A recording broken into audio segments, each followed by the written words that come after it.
So hello friends, welcome back again to our YouTube channel. आज हम देखने वाले हैं एक्सरे इंस्ट्रूमेंटेशन। तो एक्सरे जो हम स्टडी करते हैं किसी क्रिस्टल के संरचना को जानने के लिए या फिर किसी सैंपल को उसके कंपोनेंट को जानने के लिए कैसा उसका अरेंजमेंट होगा, ठीक है। तो उसके लिए हम ये यूज़ करते हैं ये मेथड, ठीक है। एक्सरे काफ़ी हाई एनर्जेटिक बीम होता है। तो देखते हैं इसके इंस्ट्रूमेंटेशन में कौन कौन सा पार्ट होता है। तो फर्स्ट है एक्सरे ट्यूब। पहले तो मैं इसका होल डायग्राम आपको दिखा देता हूँ। तो यहाँ पे एक एक्सरे ट्यूब होता है। पहले इसका वर्किंग को ही समझ लेते हैं। एक्सरे ट्यूब में एक टंगस्टन वायर लगा होता है जो हाई एनर्जेटिक 60 किलो वोल्ट का एनर्जी यहाँ पे सप्लाई किया जाता है, जिससे इलेक्ट्रॉन निकलते हैं और इसको एक्सीलरेशन मिलता है। ये इलेक्ट्रॉन यहाँ मेटल से टकराते हैं। ये मेटल जो होता है आपका हैवी मेटल होता है, क्रोमियम, आयरन, निकिल, एजी। जनरली कॉपर और मोलिब्डेनम के होते हैं, है ना। कॉपर और मोलिब्डेनम के होते हैं। यहाँ से जो एनर्जी मतलब यहाँ से जो एक्सरे प्रोड्यूस होती है वो इधर निकलती है।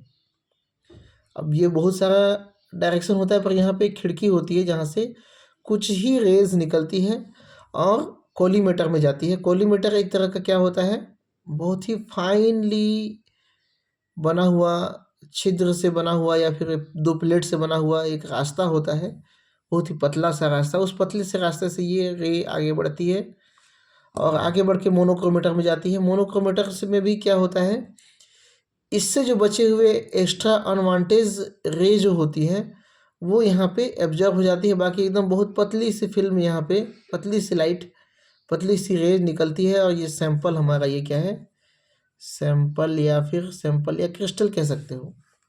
इस क्रिस्टल में जाती है, वो जो उसका संरचना को जितना भेदना रहता है भेदती है ना।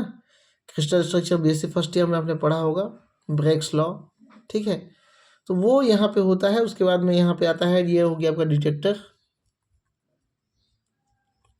जो इसके द्वारा दिए हुए सिग्नल को ये क्या करता है, मतलब लाइट को ये ऑब्जर्व करता है। जनरली आयनाइजेशन चेंबर होता है, मतलब जितना लाइट आएगा यहाँ पे आयनाइजेशन होगा तो दो यहाँ पे इलेक्ट्रोड लगे होंगे, उससे हमको करंट मिलेगा। वो करंट कहाँ चला जाएगा, एम्पलीफायर में।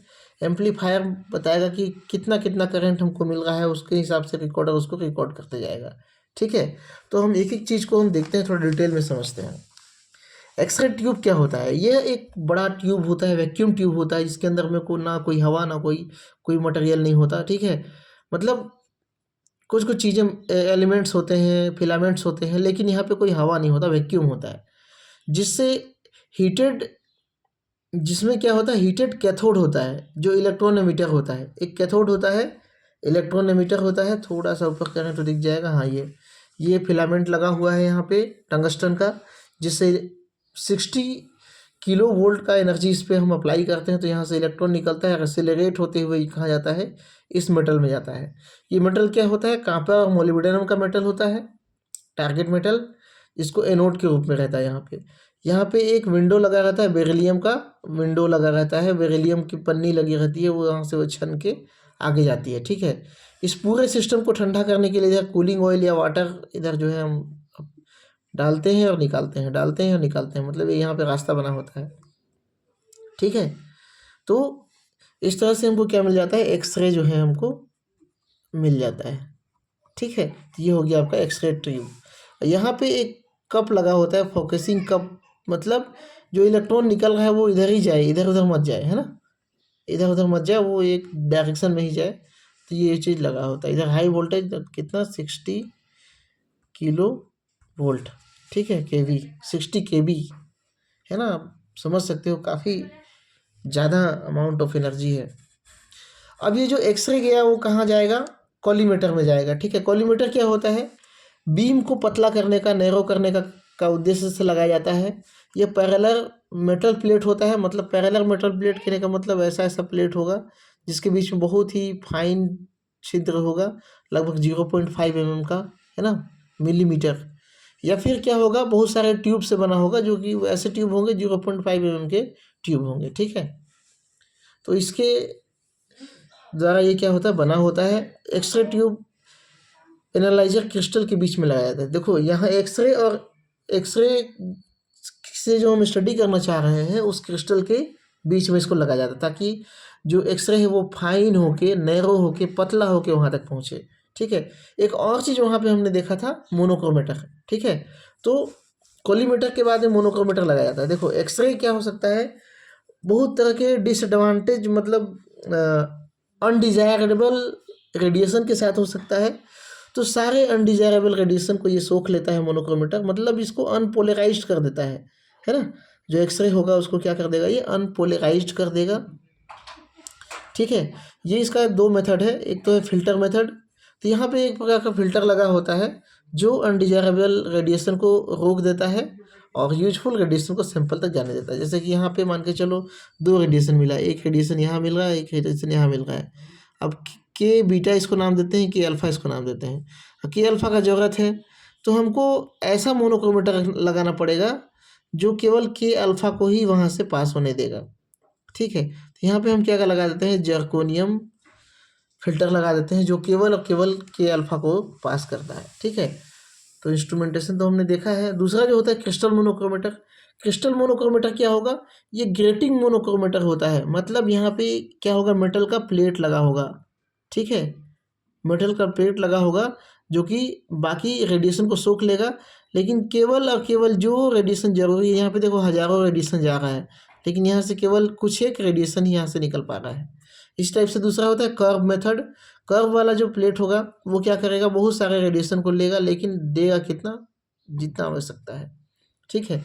मतलब इसको दो बार क्या किया गया, फाइन किया गया, एक बार कोलीमेटर से और एक बार मोनोक्रोमेटर से। उसके बाद में हम क्या कर रहे हैं, यहाँ पे सैंपल पे अप्लाई कर रहे हैं। ठीक है। तो ये हो गई आपकी मोनोक्रोमेटर की बात। अब आगे आता है क्या, डिटेक्टर। डिटेक्टर हमने क्या देखा था, दो टाइप का डिटेक्टर हो सकता है। एक तो फोटोग्राफिक मेथड हो सकता है, इसमें क्या होगा, फोटोग्राफिक प्लेट लगा होगा।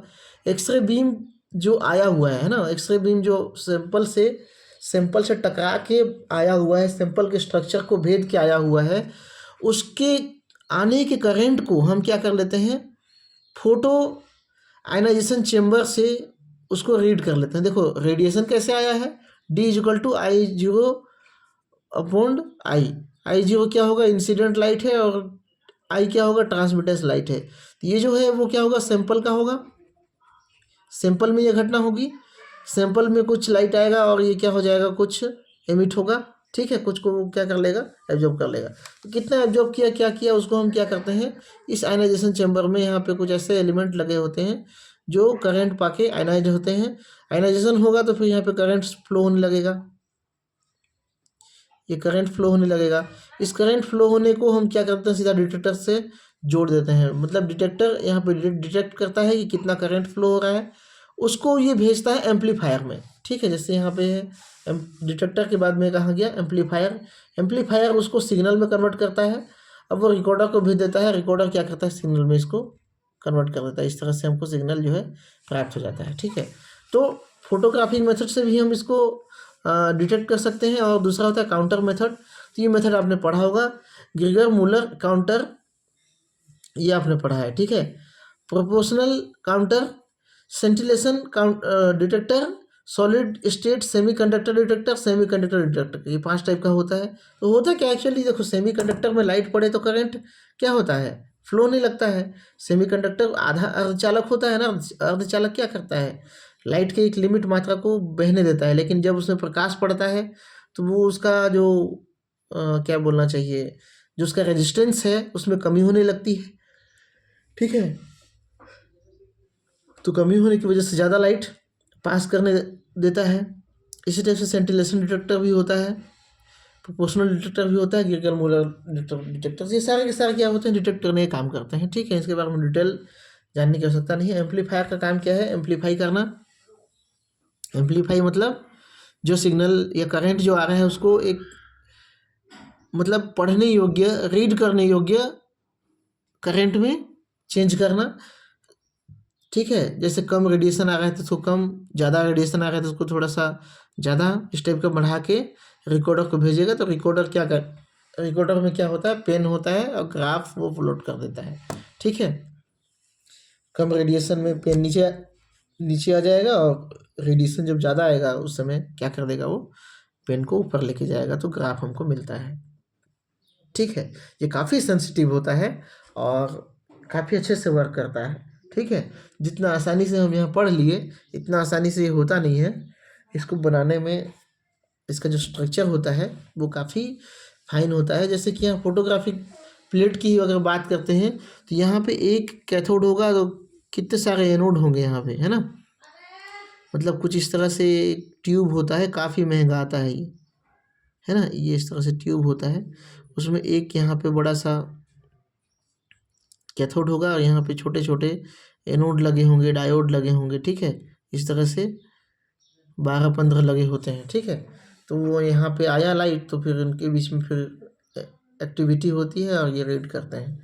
ठीक है जी, तो ये तो था आपका एक्सरे का इंस्ट्रूमेंटेशन, है ना।